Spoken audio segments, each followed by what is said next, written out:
Chicken dry fry খাই বাৰু আপোনালোকে ভাল পায়নে? মই খুবেই ভাল পাওঁ, সেইকাৰণে বনায়ো থকা হয় আৰু খুব সহজতে বনাব পাৰি।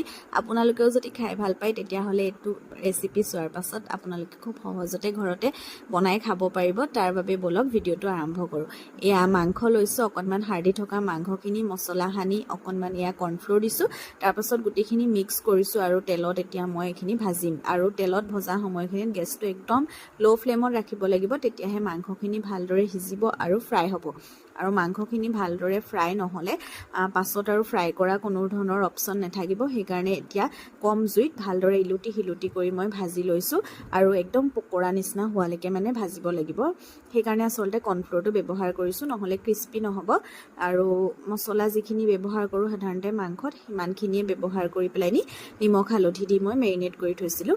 আৰু এতিয়া মই এখন প্লেটত এইখিনি কাঢ়ি লৈছোঁ আৰু মাংসখিনি দেখিছে নহয় কিমান ধুনীয়াকৈ ফ্ৰাই হৈছে, ৰঙা হৈছে। আৰু সেই একেখন কেৰাহীতে অকণমান তেল আছিলে, তাতে মই দিছোঁ কাটি থোৱা জলকীয়া, নহৰু আৰু সৰু সৰুকৈ কাটি লৈছোঁ পিঁয়াজ।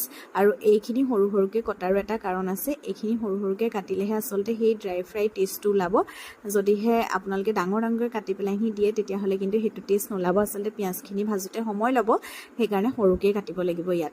আৰু এতিয়া মই চচটো ব্যৱহাৰ কৰিম ইয়াতে। চচটোৰ কাৰণে soya sauce, red chilli sauce, green chilli sauce, এইখিনি গোটেইখিনি মই ভালদৰে মিক্স কৰি লৈছোঁ। টমেট' চচো ব্যৱহাৰ কৰিছোঁ, এইখিনি মিক্স কৰি লৈছোঁ। আৰু এতিয়া সেই মাংসখিনি য'ত ভাজি আছোঁ তাত মই এই চচখিনি দি দিম। এয়া পিঁয়াজখিনি ভাজি হৈ গ'ল আৰু ইয়াতে দিম মাংসখিনি ভালদৰে এতিয়া পিঁয়াজৰ লগত লেট খাবলৈ দিম। আৰু এইখিনি গোটেইখিনি মই হাই ফ্লেমতে কৰিছোঁ, মানে পিঁয়াজ দিয়াৰ পাছত আৰু গেছৰ ফ্লেমটো বঢ়াই দিব লাগিব, কাৰণ চাইনিজ বস্তুবিলাক চববিলাক হাই ফ্লেমতে বনোৱা হয়। আৰু এতিয়া মই দিছোঁ নিমখ। মেৰিনেট কৰোঁতে নিমখ দিছিলোঁ, কিন্তু এতিয়া যে চচ দিম আৰু পিঁয়াজৰ অনুপাতত মই নিমখ অকণমান দি দিছোঁ। আৰু এতিয়া বনাই লোৱা চচখিনি গোটেইখিনি ইয়াতে ঢালি দিছোঁ।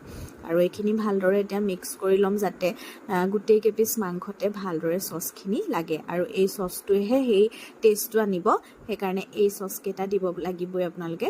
আৰু খুব ধুনীয়া হ'ব খাবলৈ। এতিয়াও মই হাই ফ্লেমতে ভাজি আছোঁ, এইখিনি কাম একদম লৰালৰিকৈ কৰিব লাগিব। সেইকাৰণে গোটেইখিনি বস্তু আগতীয়াকৈ যোগাৰ কৰিহে মানে এইটো বস্তু বনাব আপোনালোকেও। এয়া মোৰ ৰেডি হৈ গ'ল আৰু খাবলৈ খুবেই ধুনীয়া আছিলে। পোলাও লগত বনাইছিলোঁ, অকণমান গ্ৰেভিও কৰিছিলোঁ মাংসৰ, সেইকাৰণে এইটো খাবলৈ বহুত টেষ্টি হৈছিলে। এনেও আপোনালোকে খাব পাৰিব, আলহী আহিলেও বনাব পাৰিব, খুব ধুনীয়া। আকৌ এটা নতুন ভিডিঅ' সৈতে আকৌ আপোনালোকক লগ পাম। আজিলৈ আহিছোঁ তেতিয়াহ'লে, বাই বাই।